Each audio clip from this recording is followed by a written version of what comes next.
ओम श्री गणेशाय नमः। गजाननं भूतगणाय सेवितं कपितजम्बू फलचारुभक्षणं उमासुतं शोकविनाशकारकं नमामि विघ्नेश्वर पादपङ्कजं। वक्रतुण्ड महाकाय सूर्यकोटिसमप्रभो निर्विघ्नं कुरु मे देव सर्वकार्येषु सर्वदा। ओम गं गणपते नमः। ओम गं गणपते नमः। ओम गं गणपते नमः। ओम गं गणपते नमः। ओम गं गणपते नमः। या कुंदेन्दु तुषारहार धवला या शुभ्रवस्त्रावृता या बीणा वृदंड मंडितकरा या श्वेतपद्मासना या ब्रह्माच्युत शंकर भृदेवे सदा वंदिता रमा पातु सरस्वती भगवती निश्चेषजाड्यापः। ओम श्री गणेशाय नमः।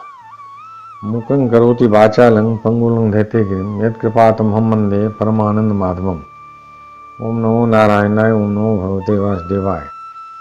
नारायणं नमस्कृत्य नरं चैव नरोत्तमं देवीं सरस्वतीं व्यासं ततो जयमुदीरयेत्। श्री कृष्ण गोविंद हरे मुरारे, हे नाथ नारायण वासुदेव। वंशी विभूषित करान नवनीदाभात पीतांबराधरनुमिं फलाद्रोष्टात् पूर्णेन सुंदर मुखागर बिंदनेत्रात् कृष्णात् परं किम तत्त्वमहं न जाने। श्री कृष्ण गोविंद हरे मुरारे, हे नाथ नारायण वासुदेव। वसुदेव सुतं देवं कंसचारूणमर्दनं देवकी परमानंदम कृष्णं वंदे जगद्गुरुम्। सच्चिदानंद रूपाय विश्वोत्पत्त्यादिहेतवे तापत्रय विनाशाय श्री कृष्णाय वै नमः। नमो ब्रह्मण्य देवाय गो ब्राह्मण हिताय च जगद हिताय कृष्णाय गोविंदाय नमो नमः। श्री कृष्णाय वासुदेवाय हरे परमात्मने प्रणतक्लेशनाशाय गोविंदाय नमो नमः। श्री कृष्णाय वासुदेवाय देवकी नंदनाय च नंद गोप कुमाराय गोविंदाय नमो नमः।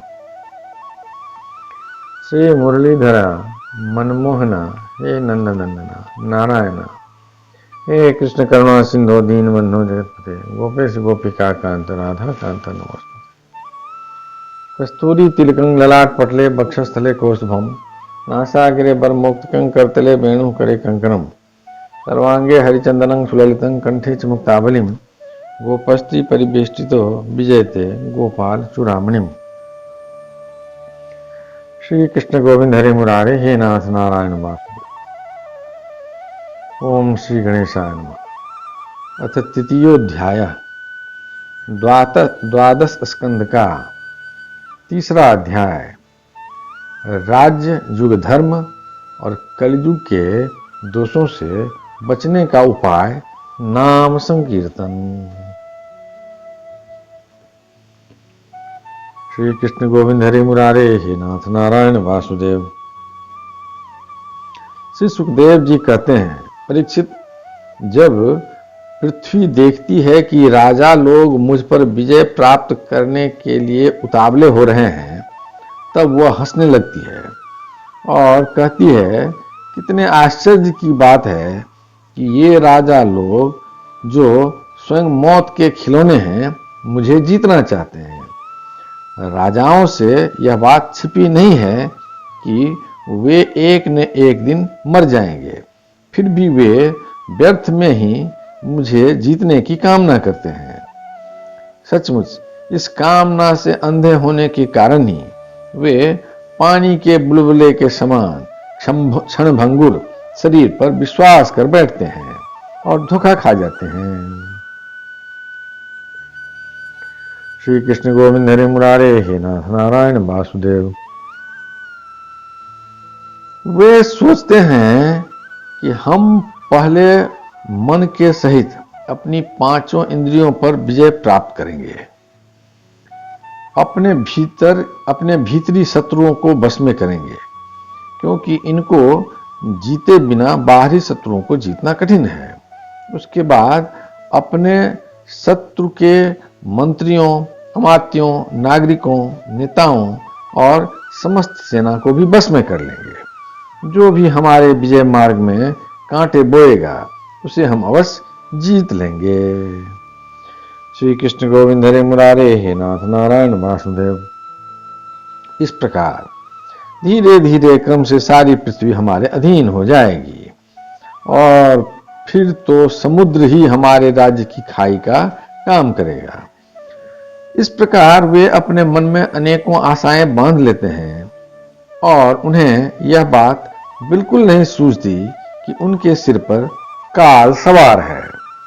यहीं तक नहीं, जब एक द्वीप उनके बस में हो जाता है तब वे दूसरे द्वीप पर विजय करने के लिए बड़ी शक्ति और उत्साह के साथ समुद्र यात्रा करते हैं।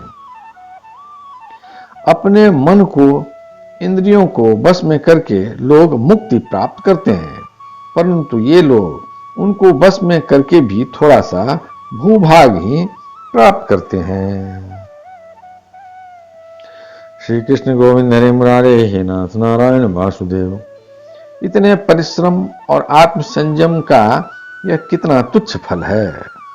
परीक्षित, पृथ्वी कहती है कि बड़े बड़े मनु और उनके वीर पुत्र मुझे ज्यों की त्यों छोड़कर जहां से आए थे वहां खाली हाथ लौट गए, मुझे अपने साथ न ले जा सके।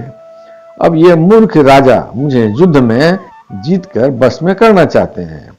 जिनके चित्त में यह बात दृढ़ मूल हो गई है कि यह पृथ्वी मेरी है, उन दुष्टों के राज्य में मेरे लिए पिता पुत्र और भाई भाई भी आपस में लड़ बैठते हैं।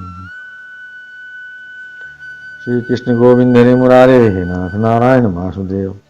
वे परस्पर इस प्रकार कहते हैं कि ओ मूढ़, यह सारी पृथ्वी मेरी ही है, तेरी नहीं।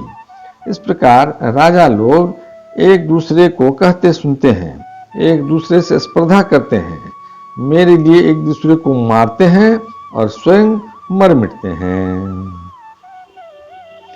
श्री कृष्ण गोविंद हरे मुरारे हे नाथ नारायण वासुदेव।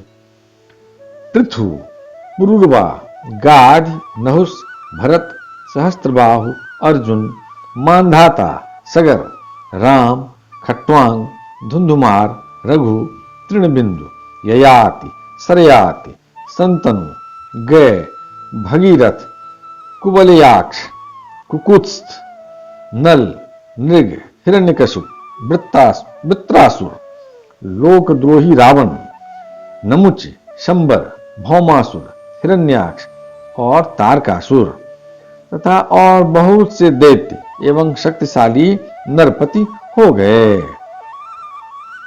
ये सब लोग सब कुछ समझते थे, सूर थे, सभी ने दिग्विजय में दूसरों को हरा दिया, किंतु दूसरे लोग इन्हें न जीत सके, परंतु सब के सब मृत्यु के ग्रास बन गए। राजन, उन्होंने अपने पूरे अंतःकरण से मुझसे ममता की और समझा कि यह पृथ्वी मेरी है, परंतु विकराल काल ने उनकी लालसा पूरी न होने दी। अब उनके बल, पौरुष और शरीर आदि का कुछ पता ही नहीं है, केवल उनकी कहानी मात्र शेष रह गई है। श्री कृष्ण गोविंद हरे मुरारे हे नाथ नारायण वासुदेव। परीक्षित, संसार में बड़े बड़े प्रतापी और महान पुरुष हुए हैं, वे लोकों में अपने यश का विस्तार करके यहाँ से चल बसे। मैंने तुम्हें ज्ञान और वैराग्य का उपदेश करने के लिए ही उनकी कथा सुनाई है। यह सब वाणी का विलास मात्र है, इसमें पारमार्थिक सत्य कुछ भी नहीं है। भगवान श्री कृष्ण का गुणानुवाद समस्त अमंगलों का नाश करने वाला है। बड़े बड़े महात्मा उसी का गान करते हैं।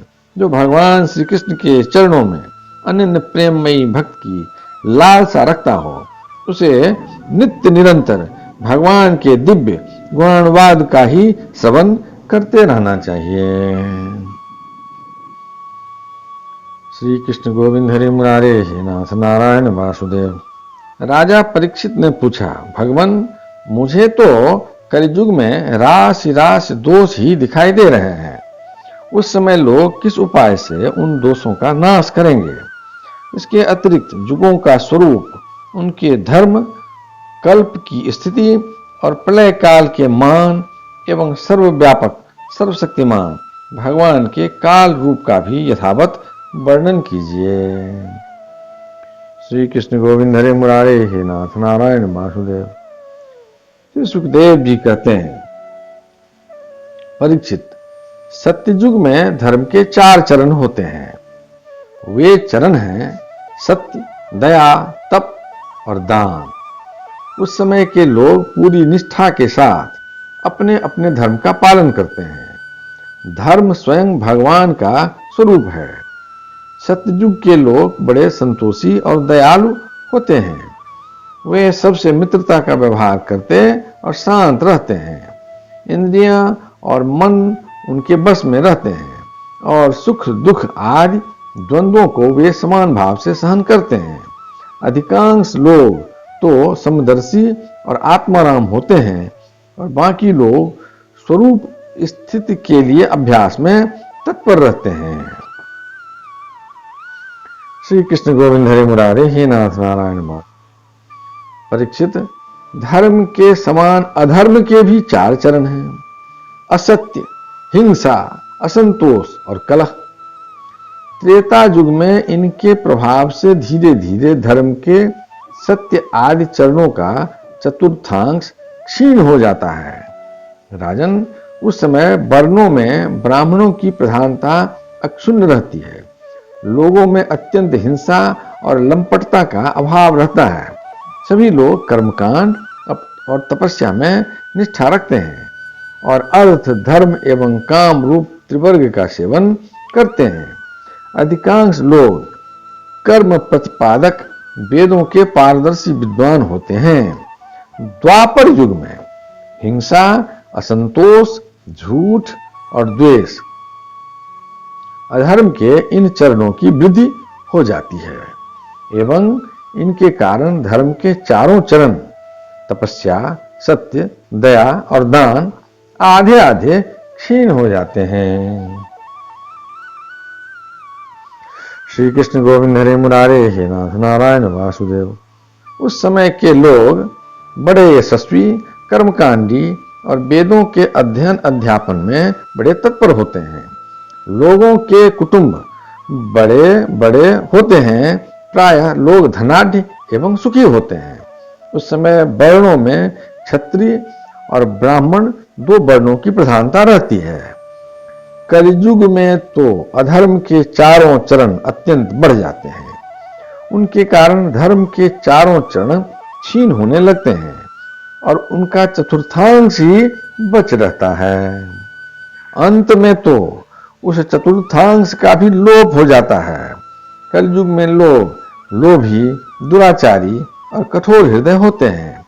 वे झूठ मूठ एक दूसरे से बैर मोल ले लेते हैं एवं लालसा तृष्णा की तरंगों में बहते रहते हैं। उस समय के अभागे लोगों में शूद्र, केवट आदि की प्रधानता रहती है। श्री कृष्ण गोविंद हरे मुरारे, हे नाथ नारायण वासुदेव।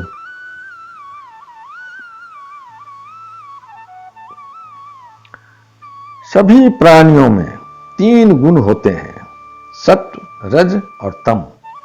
काल की प्रेरणा से समय समय पर शरीर, प्राण और मन में उनका ह्रास और विकास भी हुआ करता है। जिस समय मन, बुद्धि और इंद्रियां सत्य गुण में स्थित होकर अपना अपना काम करने लगती हैं, उस समय सतयुग समझना चाहिए। सत्य गुण की प्रधानता के समय मनुष्य ज्ञान और तपस्या से अधिक प्रेम करने लगता है। जिस समय मनुष्यों की प्रवृत्ति और रुचि धर्म, अर्थ और लौकिक पारलौकिक सुख भोगों की ओर होती है तथा शरीर, मन एवं इंद्रियां रजोगुण में स्थित होकर काम करने लगती हैं, बुद्धिमान परीक्षित समझना चाहिए कि उस समय त्रेता युग अपना काम कर रहा है। जिस समय लोभ, असंतोष, अभिमान, दंभ और मत्सर आदि दोषों का बोलबाला हो और मनुष्य बड़े उत्साह तथा रुचि के साथ सकाम कर्मों में लगना चाहे, उस समय द्वापर युग समझना चाहिए। अवश्य ही रजोगुण और तमोगुण की मिश्रित प्रधानता का नाम ही द्वापर युग है। जिस समय झूठ, कपट, तंद्रा, निद्रा, हिंसा, विषाद, शोक, मोह, भय और दीनता की प्रधानता हो, उसे तमोगुण प्रधान कलयुग समझना चाहिए। श्री कृष्ण गोविंद हरे मुरारे हे नाथ नारायण वासुदेव। जब कलयुग का राज्य होता है तब लोगों की दृष्टि क्षुद्र हो जाती है। अधिकांश लोग होते तो हैं अत्यंत निर्धन, परंतु खाते हैं बहुत अधिक। उनका भाग्य तो होता है बहुत ही मंद, और चित्त में कामनाएं होती है बहुत। बड़ी बड़ी स्त्रियों में दुष्टता और कुलटापन की वृद्धि हो जाती है। चित्त में कामनाएं होती है बहुत बड़ी बड़ी। स्त्रियों में दुष्टता और कुलटापन की वृद्धि हो जाती है। सारे देश में गांव गांव में लुटेरों की प्रधानता एवं प्रचुरता हो जाती है। पाखंडी लोग अपने नए नए मत चलाकर मनमाने ढंग से वेदों का तात्पर्य निकालने लगते हैं और इस प्रकार उन्हें कलंकित करते रहते हैं। राजा कहलाने वाले लोग प्रजा की सारी कमाई हड़प कर उन्हें चूसने लगते हैं। ब्राह्मण नामधारी जीव पेट भरने और जननेंद्रिय को तृप्त करने में ही लग जाते हैं। ब्रह्मचारी लोग ब्रह्मचर्य व्रत से रहित और अवृत रहने लगते हैं। गृहस्थ दूसरों को भिक्षा देने के बदले स्वयं भीख मांगने लगते हैं। वानप्रस्थी गांवों में बसने लगते हैं और सन्यासी धन के अत्यंत लोभी अर्थ पिशाच हो जाते हैं। स्त्रियों का आकार तो छोटा हो जाता है पर भूख बढ़ जाती है। उन्हें संतान बहुत अधिक होती है और वे अपने कुल मर्यादा का उल्लंघन करके लाज हया जो उनका भूषण है छोड़ बैठती हैं। श्री कृष्ण गोविंद हरे मुरारे हे नाथ नारायण वासुदेव। वे सदा सर्वदा कड़वी बात कहती रहती हैं और चोरी तथा कपट में बड़ी निपुण हो जाती हैं। उनमें साहस भी बहुत बढ़ जाता है। व्यापारियों के हृदय अत्यंत क्षुद्र हो जाते हैं। वे कौड़ी कौड़ी से लिपटे रहते और छदाम छदाम के लिए धोखाधड़ी करने लगते हैं। और तो क्या, आपत्ति काल न होने पर तथा धनी होने पर भी वे निम्न श्रेणी के व्यापारों को, जिनकी सत्पुरुष निंदा करते हैं, ठीक समझने और अपनाने लगते हैं। श्री कृष्ण गोविंद हरे मुरारे हे नाथ नारायण वासुदेव। स्वामी चाहे सर्वश्रेष्ठ ही क्यों न हो, जब सेवक लोग देखते हैं कि इनके पास धन दौलत नहीं रही तब उसे छोड़कर भाग जाते हैं। सेवक चाहे कितना ही पुराना क्यों न हो, परंतु जब वह किसी विपत्ति में पड़ जाता है तब स्वामी उसे छोड़ देते हैं। और तो क्या, जब गौएं बकेन हो जाती हैं, दूध देना बंद कर देती हैं, तब लोग उनका भी परित्याग कर देते हैं। श्री कृष्ण गोविंद हरे मुरारे हे नाथ नारायण वासुदेव। प्रिय परीक्षित, कलयुग के मनुष्य बड़े ही लंपट हो जाते हैं। वे अपनी काम वासना को तृप्त करने के लिए ही किसी से प्रेम करते हैं। वे विषय वासना के वशीभूत होकर इतने दीन हो जाते हैं कि माता पिता भाई बंधु और मित्रों को भी छोड़कर केवल अपनी साली और सालों से ही सलाह लेने लगते हैं। शूद्र तपस्वियों का वेश बनाकर अपना पेट भरते हैं और दान लेने लगते हैं। जिन्हें धर्म का रत्ती भर भी ज्ञान नहीं है, वे ऊंचे सिंहासन पर विराजमान होकर धर्म का उपदेश करने लगते हैं। प्रिय परीक्षित, कलयुग की प्रजा सूखा पड़ने के कारण अत्यंत भयभीत और आतुर हो जाती है। एक तो दुर्भिक्ष और दूसरे शासकों की कर वृद्धि। प्रजा के शरीर में केवल अस्थि पंजर और मन में केवल उद्वेग शेष रह जाता है। प्राण रक्षा के लिए रोटी का टुकड़ा मिलना भी कठिन हो जाता है। कलयुग में प्रजा शरीर ढकने के लिए वस्त्र और पेट की ज्वाला शांत करने के लिए रोटी, पीने के लिए पानी और सोने के लिए 2 हाथ जमीन से भी वंचित हो जाती है। श्री कृष्ण गोविंद हरे मुरारे हे नाथ नारायण वासुदेव। उसे दाम्पत्य जीवन, स्नान और आभूषण पहनने तक की सुविधा नहीं रहती। लोगों की आकृति, प्रकृति और चेष्टाएं पिशाचों की सी हो जाती है। कलयुग में लोग अधिक धन की तो बात ही क्या, कुछ कौड़ियों के लिए आपस में बैर विरोध करने लगते और बहुत दिनों के सद्भाव और मित्रता को तिलांजलि दे देते हैं। इतना ही नहीं, वे दमड़ी दमड़ी के लिए अपने सगे संबंधियों तक की हत्या कर बैठते हैं और अपने प्रिय प्राणों से भी हाथ धो बैठते हैं। परीक्षित, कलयुग के क्षुद्र प्राणी केवल काम वासना की पूर्ति और पेट भरने की धुन में ही लगे रहते हैं। पुत्र अपने बूढ़े माँ बाप की भी रक्षा पालन पोषण नहीं करते, उनकी उपेक्षा कर देते हैं। और पिता अपने निपुण से निपुण सब कामों में योग्य पुत्रों की भी परवाह नहीं करते, उन्हें अलग कर देते हैं। श्री कृष्ण गोविंद हरे मुरारे, हे नाथ नारायण वासुदेव।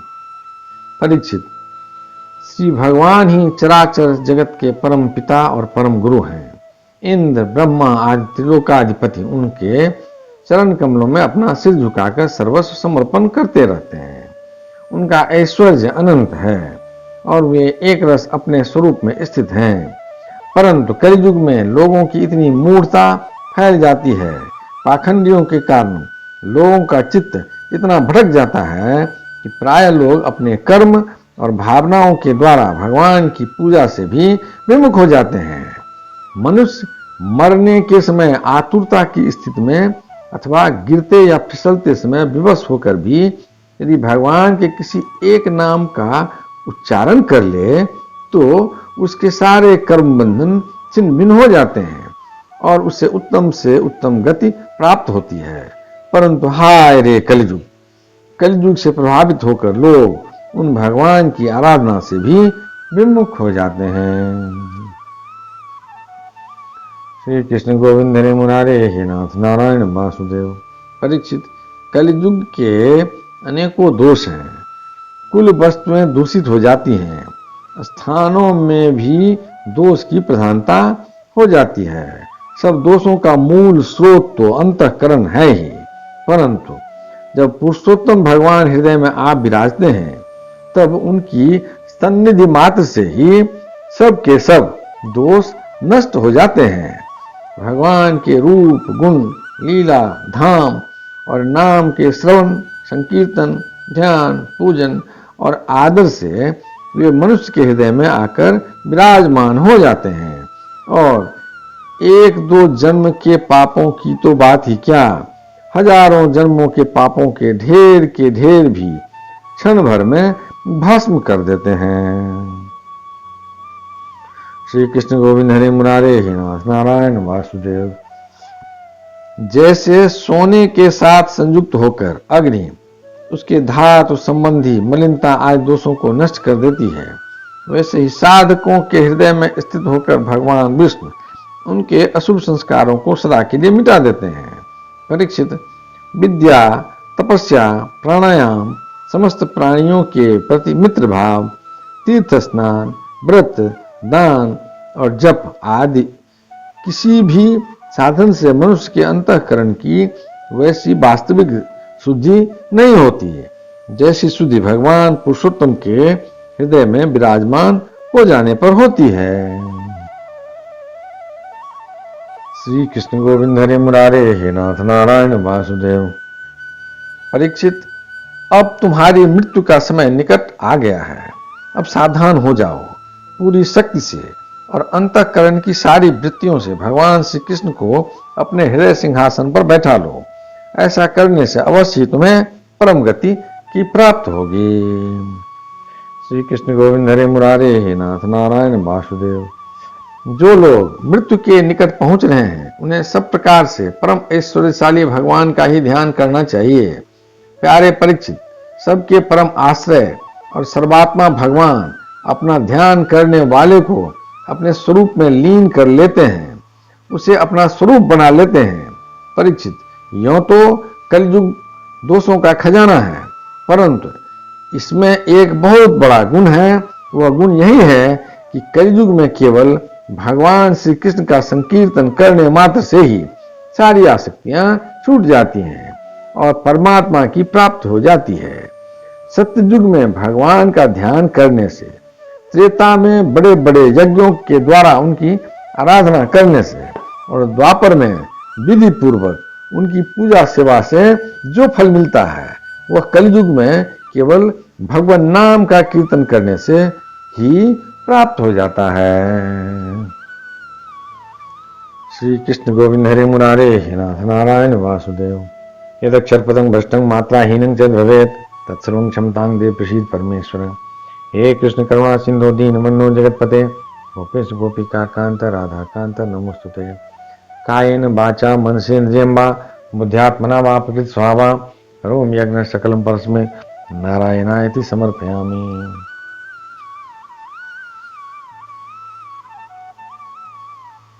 श्री कृष्ण गोविंद हरे मुरारे हे नाथ नारायण वासुदेव। ओम श्री गणेशाय नमः। अथ चतुर्थोध्याय, द्वादश स्कंद का चौथा अध्याय, 4 प्रकार के प्रलय। श्री कृष्ण गोविंद हरे मुरारे हे नाथ नारायण वासुदेव। श्री सुखदेव जी कहते हैं, परीक्षित, तीसरे स्कंद में परमाणु से लेकर द्विपराध पर्यंत काल का स्वरूप और एक एक युग कितने कितने वर्षों का होता है यह मैं तुम्हें बतला चुका हूं।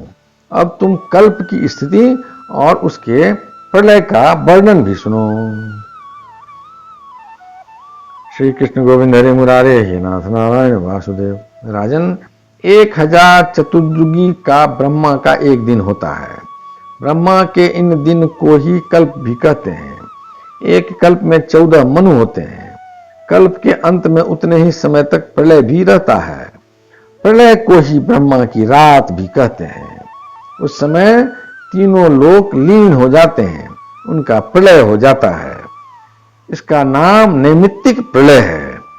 इस प्रलय के अवसर पर सारे विश्व को अपने अंदर समेटकर लीन कर ब्रह्मा और तत्पश्चात से साई भगवान नारायण भी शयन कर जाते हैं। श्री कृष्ण गोविंद हरे मुरारे हे नाथ नारायण वासुदेव। इस प्रकार रात के बाद दिन और दिन के बाद रात होते होते जब ब्रह्मा जी की अपने मान से 100 वर्ष की और मनुष्यों की दृष्टि में 2 परार्ध की आयु समाप्त हो जाती है, तब महतत्व, अहंकार और पंच तन्मात्रा, ये 7 प्रकृतियां अपने कारण मूल प्रकृति में लीन हो जाती हैं। श्री कृष्ण गोविंद हरे मुरारे हे नाथ नारायण वासुदेव। राजन, इसी का नाम प्राकृतिक प्रलय है। इस प्रलय में प्रलय का कारण उपस्थित होने पर पंचभूतों के मिश्रण से बना हुआ ब्रह्मांड अपना स्थूल रूप छोड़कर कारण रूप में स्थित हो जाता है, घुल मिल जाता है। परीक्षित, प्रलय का समय आने पर 100 वर्ष तक मेघ पृथ्वी पर वर्षा नहीं करते, किसी को अन्न नहीं मिलता। उस समय प्रजा भूख प्यास से व्याकुल होकर एक दूसरे को खाने लगती है। इस प्रकार काल के उपद्रव से पीड़ित होकर धीरे धीरे सारी प्रजा क्षीण हो जाती है। प्रलय कालीन सांवर्तक सूरज अपनी प्रचंड किरणों से समुद्र, प्राणियों के शरीर और पृथ्वी का सारा रस खींच खींच कर सोख जाते हैं और फिर उन्हें सदा की भांति पृथ्वी पर बरसाते नहीं। श्री कृष्ण गोविंद हरे मुरारे हे नाथ नारायण वासुदेव। उस समय संकर्षण भगवान के मुख से प्रलयकालीन संवर्तक अग्नि प्रकट होती है। वायु के वेग से वह और भी बढ़ जाती है और तल अतल आदि 7 नीचे के लोकों को भस्म कर देती है। वहां के प्राणी तो पहले ही मर चुके होते हैं और नीचे से आग की करारी लपटें और ऊपर से सूरज की प्रचंड गर्मी। उस समय ऊपर नीचे चारों ओर यह ब्रह्मांड जलने लगता है और ऐसा जान पड़ता है मानो गोबर का उपला जलकर अंगारे के रूप में दहक रहा हो। इसके बाद प्रलयकालीन अत्यंत प्रचंड सांवर्तक वायु सैकड़ों वर्षों तक चलती रहती है। उस समय का आकाश धुएं और धूल से तो भरा ही रहता है। उसके बाद असंख्यों रंग बिरंगे बादल आकाश में मंडराने लगते हैं और बड़ी भयंकरता के साथ गरज गरज कर सैकड़ों वर्षों तक वर्षा करते रहते हैं। उस समय ब्रह्मांड के भीतर का सारा संसार एक समुद्र हो जाता है, सब कुछ जलमग्न हो जाता है। श्री कृष्ण गोविंद हरे मुरारे हे नाथ नारायण वासुदेव। इस प्रकार जब जल प्रलय हो जाता है तब जल पृथ्वी के विशेष गुण गंध को ग्रस लेता है, अपने में लीन कर लेता है। गंध गुण के जल में लीन हो जाने पर पृथ्वी का प्रलय हो जाता है। वह जल में घुल मिलकर जल रूप बन जाती है। राजन, इसके बाद जल के गुण रस को तेजस तत्व ग्रस लेता है और जल नीरस होकर तेज में समा जाता है। तदनंतर वायु तेज के गुण रूप को ग्रस लेता है और तेज रूप रहित होकर वायु में लीन हो जाता है। अब आकाश वायु के गुण स्पर्श को अपने में मिला लेता है और वायु स्पर्शहीन होकर आकाश में शांत हो जाता है। इसके बाद तामस अहंकार आकाश के गुण शब्द को ग्रस लेता है और आकाश शब्दहीन होकर तामस अहंकार में लीन हो जाता है। इसी प्रकार तेजस अहंकार इंद्रियों को और वैकारिक यानी सात्विक अहंकार इंद्रियाधिष्ठात्र देवता और इंद्रिय वृत्तियों को अपने में लीन कर लेता है। तत्पश्चात महतत्व अहंकार को और सत्व आदि गुण महतत्व को ग्रस लेते हैं। परीक्षित, यह सब काल की महिमा है। उसी की प्रेरणा से अव्यक्त प्रकृति गुणों को ग्रस लेती है और तब केवल प्रकृति ही प्रकृति शेष रह जाती है। वही चराचर जगत का मूल कारण है। श्री कृष्ण गोविंद हरे मुरारे हे नाथ नारायण वासुदेव। वह अव्यक्त अनाद अनंत नित्य और अविनाशी है। जब वह अपने कार्यों को लीन करके प्रलय के समय साम्यावस्था को प्राप्त हो जाती है तब काल के अवयव वर्ष मास दिन रात क्षण आदि के कारण उसमें परिणाम क्षय वृद्धि आदि किसी प्रकार के विकार नहीं होते। उस समय प्रकृति में स्थूल अथवा सूक्ष्म रूप से वाणी मन सत्वगुण रजोगुण तमोगुण महतत्व आदि विकार प्राण बुद्धि इंद्रिय और उनके देवता आदि कुछ नहीं रहते। सृष्टि के समय रहने वाले लोकों की कल्पना और उनकी स्थिति भी नहीं रहती। उस समय स्वप्न जागृत और सुसुप्ति ये तीन अवस्थाएं नहीं रहती। आकाश जल पृथ्वी वायु अग्नि और सूर्य भी नहीं रहते। सब कुछ सोए हुए के समान शून्य सा रहता है। उस अवस्था का तर्क के द्वारा अनुमान करना भी असंभव है। उस अव्यक्त को ही इस जगत का मूलभूत तत्व कहते हैं। इसी अवस्था का नाम प्राकृत प्रलय है। उस समय पुरुष और प्रकृति दोनों की शक्तियां काल के प्रभाव से क्षीण हो जाती है और विवश होकर अपने मूल स्वरूप में लीन हो जाती हैं। श्री कृष्ण गोविंद हरे मुरारे हे नाथ नारायण वासुदेव। परीक्षित, अब आत्यंतिक प्रलय अर्थात मोक्ष का स्वरूप बतलाया जाता है। बुद्धि इंद्रिय और उनके विषयों के रूप में उनका अधिष्ठान ज्ञान स्वरूप वस्तु ही भाषित हो रही है। उन सब का तो आदि भी है और अंत भी, इसलिए वे सब सत्य नहीं हैं। वे दृश्य हैं और अपने अधिष्ठान से भिन्न उनकी सत्ता भी नहीं है, इसलिए वे सर्वथा मिथ्या माया मात्र हैं। जैसे दीपक नेत्र और रूप ये तीनों तेज से भिन्न नहीं हैं, वैसे ही बुद्धि इंद्रिय और इनके विषय तन्मात्राएं भी अपने अधिष्ठान स्वरूप ब्रह्म से भिन्न नहीं हैं, यद्यपि वह इनसे सर्वथा भिन्न है। जैसे रज्जु रूप अधिष्ठान में अध्यस्त सर्प अपने अधिष्ठान से पृथक नहीं है, परंतु अध्यस्त सर्प से अधिष्ठान का कोई संबंध नहीं है। श्री कृष्ण गोविंद हरे मुरारे हे नाथ नारायण वासुदेव। परीक्षित, जागृत स्वप्न और सुसुप्ति ये तीनों अवस्थाएं बुद्धि की हैं। अतः इनके कारण अंतरात्मा में जो विश्व तेजस और प्राज्ञ रूप नानात्व की प्रतीत होती है वह केवल माया मात्र है। बुद्धिगत नानात्व का एकमात्र सत्य आत्मा से कोई संबंध नहीं है। यह विश्व उत्पत्ति और प्रलय से ग्रस्त है, इसलिए अनेक अवयवों का समूह अवयवी है। अतः यह कभी ब्रह्म में होता है और कभी नहीं होता है।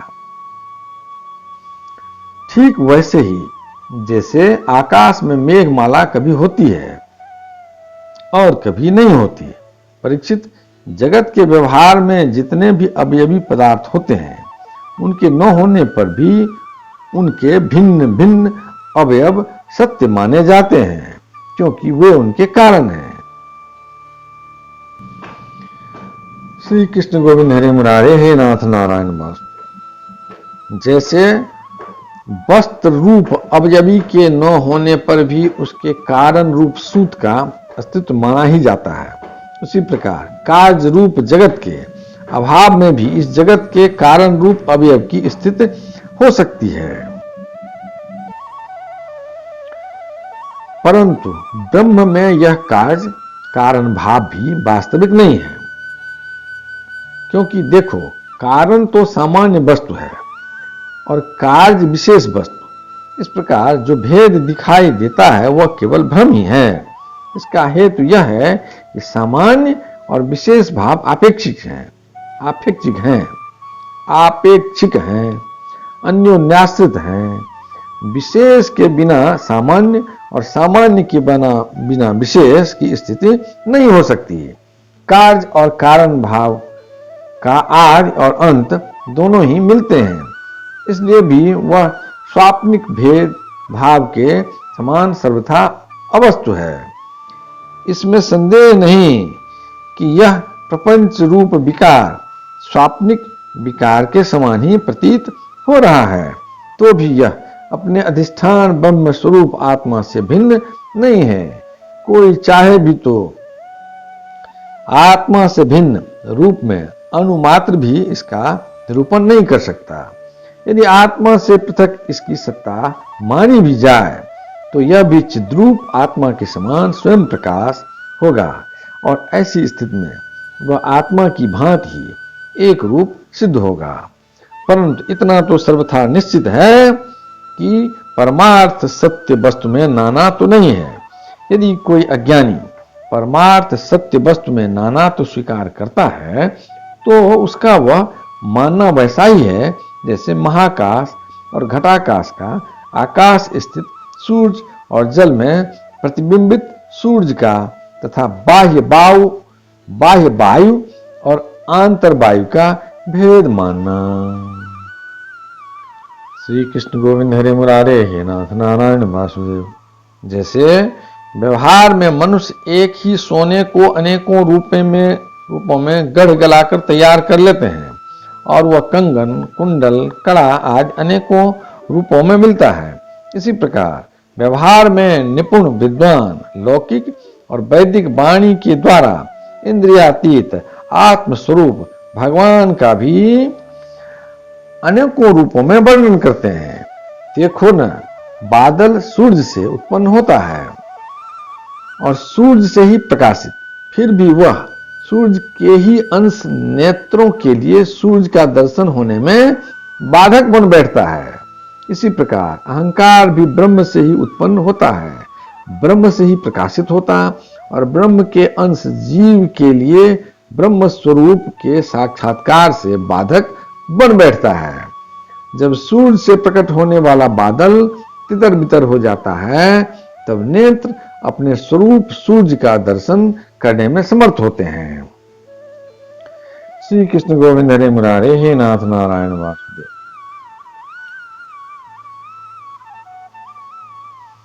ठीक वैसे ही जब जीव के हृदय में जिज्ञासा जगती है तब आत्मा की उपाधि अहंकार नष्ट हो जाता है और उसे अपने स्वरूप का साक्षात्कार हो जाता है। प्रिय परीक्षित, जब जीव विवेक के खड्ग से माया में अंधकार का बंधन काट देता है तब यह अपने एकरस आत्म स्वरूप के साक्षात्कार में स्थित हो जाता है। आत्मा की यह माया मुक्त वास्तविक स्थिति आत्यंतिक प्रलय कही जाती है। श्री कृष्ण गोविंद हरे मुरारे, हे नाथ नारायण वासुदेव। हे शत्रुदमन, तत्वदर्शी लोग कहते हैं कि ब्रह्मा से लेकर तिनके तक जितने प्राणी या पदार्थ हैं सभी हर समय पैदा होते हैं और मरते रहते हैं, अर्थात नित्य रूप से उत्पत्ति और प्रलय होता ही रहता है। संसार के परिणामी पदार्थ, नदी, प्रवाह और दीपशिखा आदि क्षण क्षण बदलते रहते हैं। उनकी बदलती हुई अवस्थाओं को देखकर यह निश्चय होता है कि देह आदि भी काल रूप सोते के वेग में बढ़ते बदलते जा रहे हैं। इसलिए क्षण क्षण में उनकी उत्पत्ति और प्रलय हो रहा है। जैसे आकाश में तारे हर समय चलते ही रहते हैं, परंतु उनकी गति स्पष्ट रूप से दिखाई नहीं पड़ती, वैसे ही भगवान के स्वरूप भूत अनादि अनंत काल के कारण प्राणियों की प्रतिक्षण होने वाली उत्पत्ति और प्रलय का भी पता नहीं चलता। श्री कृष्ण गोविंद हरे मुरारे, हे नाथ नारायण वासुदेव। परीक्षित, मैंने तुमसे 4 प्रकार के प्रलय का वर्णन किया। उनके नाम हैं नित्य प्रलय, नैमित्तिक प्रलय, प्राकृतिक प्रलय और आत्यंतिक प्रलय। वास्तव में काल की सूक्ष्म गति ऐसी ही है। हे कुरुश्रेष्ठ, विश्व विधाता भगवान नारायण ही समस्त प्राणियों और शक्तियों के आश्रय हैं। जो कुछ मैंने संक्षेप में कहा है वह सब उनकी ही लीला कथा है। भगवान की लीलाओं का पूर्ण वर्णन तो स्वयं ब्रह्मा जी भी नहीं कर सकते। श्री कृष्ण गोविंद हरे मुरारे, हे नाथ नारायण वासुदेव। जो लोग अत्यंत दुस्तर संसार सागर से पार जाना चाहते हैं, अथवा जो लोग अनेकों प्रकार के दुख दावानल से दग्ध हो रहे हैं, उनके लिए पुरुषोत्तम भगवान की लीला कथा रूप रस के सेवन के अतिरिक्त और कोई साधन, कोई नौका नहीं है। ये केवल लीला रसायन का सेवन करके ही अपना मनोरथ सिद्ध कर सकते हैं। जो कुछ मैंने तुम्हें सुनाया है यही श्रीमद् भागवत पुराण है। इसे सनातन ऋषि नर नारायण ने पहले देवर्षि नारद को सुनाया था और उन्होंने मेरे पिता महर्षि कृष्ण द्वैपायन को। महाराज, उन्हीं बद्री वन बिहारी भगवान श्री कृष्ण द्वैपायन ने प्रसन्न होकर मुझे इस वेद तुल्य श्री भागवत संहिता का उपदेश किया। कुरुश्रेष्ठ, आगे चलकर जब शौनकादि ऋषि नैमिषारण्य क्षेत्र में बहुत बड़ा सत्र करेंगे, तब उनके प्रश्न करने पर पौराणिक वक्ता श्री सूत जी उन लोगों को इस संहिता का श्रवण कराएंगे। श्री कृष्ण गोविंद हरे मुरारे, हे नाथ नारायण वासुदेव। यदक्षरपदं भ्रष्टं मात्राहीनं च भवेत् तत्सर्वं क्षमतां देव प्रसीद परमेश्वर। हे कृष्ण करुणा सिंधु दीनबंधो जगत्पते गोपेश गोपिका कांत राधा कांत नमोस्ते। नमोस्तुनंताय सहस्त्रमूर्ते सहस्रपादात् शुश्रूषवामे। सहस्रनाम्ने पुरुषाय शाश्वते सहस्रकोटि युगधारिणे नमः। शुक्लांबरधरं विष्णु शशिवर्णं चतुर्भुजं प्रसन्नवदनं ध्यायेत् सर्वविघ्नोपशान्ते। मंगलम भगवान विष्णु मंगलम गरुड़ध्वज मंगलम पुंडरीकाक्ष मंगलाय तनोहरि। कायेन वाचा मनसेन्द्रियं वा बुद्ध्यात्मना वा प्रकृति स्वभावा करोमि यज्ञ सकलं परस्मै नारायणायति समर्पयामि। पितुमात स्वामी सखा हमारे, पितुमात स्वामी सखा हमारे, हे नाथ नारायण वासुदेव। श्री कृष्ण गोविंद हरे मुरारे, हे नाथ नारायण वासुदेव।